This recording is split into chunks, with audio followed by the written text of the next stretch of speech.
को क्या ठहराता है? धर्मी, और दूसरों को तुच्छ समझता है। ऐसे व्यक्तियों के लिए प्रभु क्या बोलता है? हाँ बोलिए। दो मनुष्य मंदिर में प्रार्थना करने के लिए गए।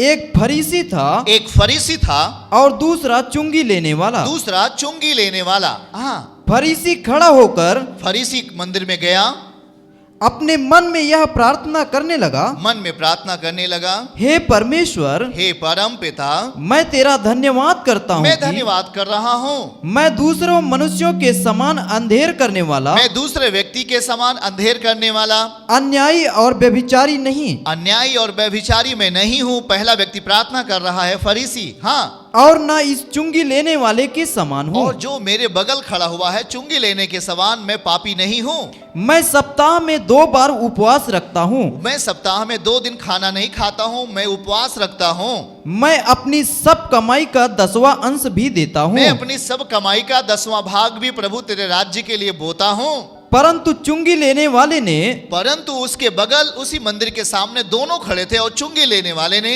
दूर खड़े होकर स्वर्ग की ओर आंखें उठाना भी न चाहा, वरन अपनी छाती पीट पीट कर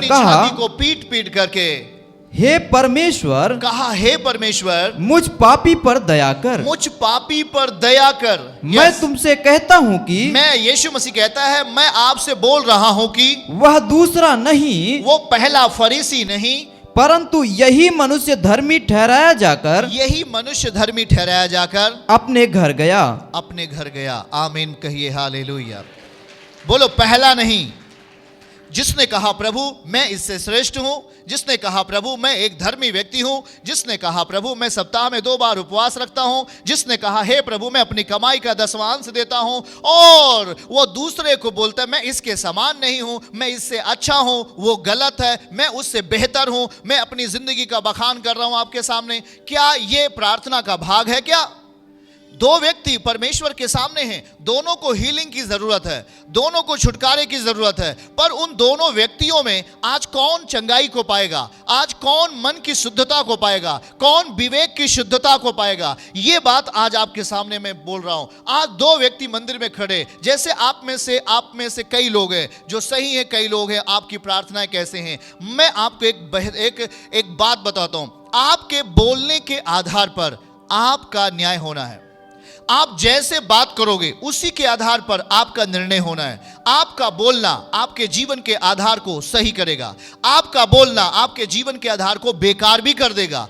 आप किस तरीके से बोलते हो, आप किस तरीके से अपने मुख से शब्द बाहर करते हो, और यही शब्द बाइबल कहती है अंतिम समयों में लोगों ने क्या बोला, कैसे बोला, इसके आधार पर न्याय होगा। 2 व्यक्ति जब मंदिर में प्रार्थना कर रहे हैं तो उसमें से एक व्यक्ति बोलता है ओ प्रभु जी मैं तो सप्ताह में 2 बार उपवास रखता हूं, ओ प्रभु जी मैं तो 10वां अंश भी देता हूं, ओ प्रभु जी मैं इसके समान नहीं हूं।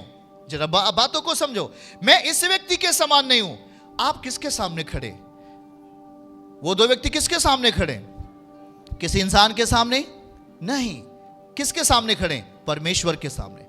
और जब आप परमेश्वर के सामने होते हैं तो वो आपकी काबिलियत नहीं देखेगा, आपकी काबिलियत उसके चरणों में होनी चाहिए।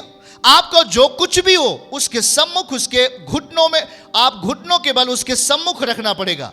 आप जरा सोचो किस कॉन्शियंस से, किस विवेक से वो व्यक्ति बात कर रहा था। प्रभु ने कहा पहला व्यक्ति नहीं, पर ये दूसरा व्यक्ति।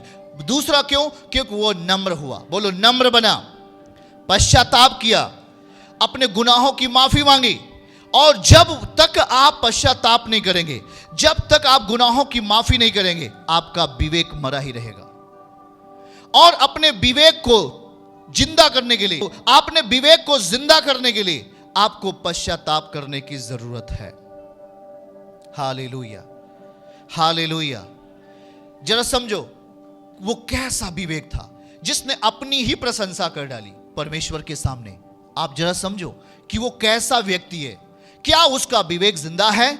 नहीं, उसका विवेक मरा हुआ है। शायद उसके बोलने के अहंकार में उसका विवेक दूषित हो गया है। उसके बोलने के कारण, उसके चरित्र के कारण उसका विवेक दूषित हो चुका है। उसके विवेक में कोई पावर नहीं है। उसका विवेक दागा हुआ लोहे के समान है। जिस तरह का गर्म लोहा उसके विवेक को दाग दिया है, और वो केवल अपनी बातों को ऊंचा उठाता है और दूसरी की बातों को तुच्छ समझता है। पर सही विवेक वो है जो पश्चाताप करता है, गलतियों को मान लेता है, जो पश्चाताप करता है, अपने गुनाहों की माफी मांग लेता है। उसका विवेक अगर मर भी गया है तब भी वो जिंदा हो जाता है यीशु मसीह के नाम से। यीशु आश्रम मिनिस्ट्रीज की हर लेटेस्ट अपडेट को पाने के लिए हमारे YouTube चैनल को सब्सक्राइब करें और नोटिफिकेशन पाने के लिए बेल आइकन को जरूर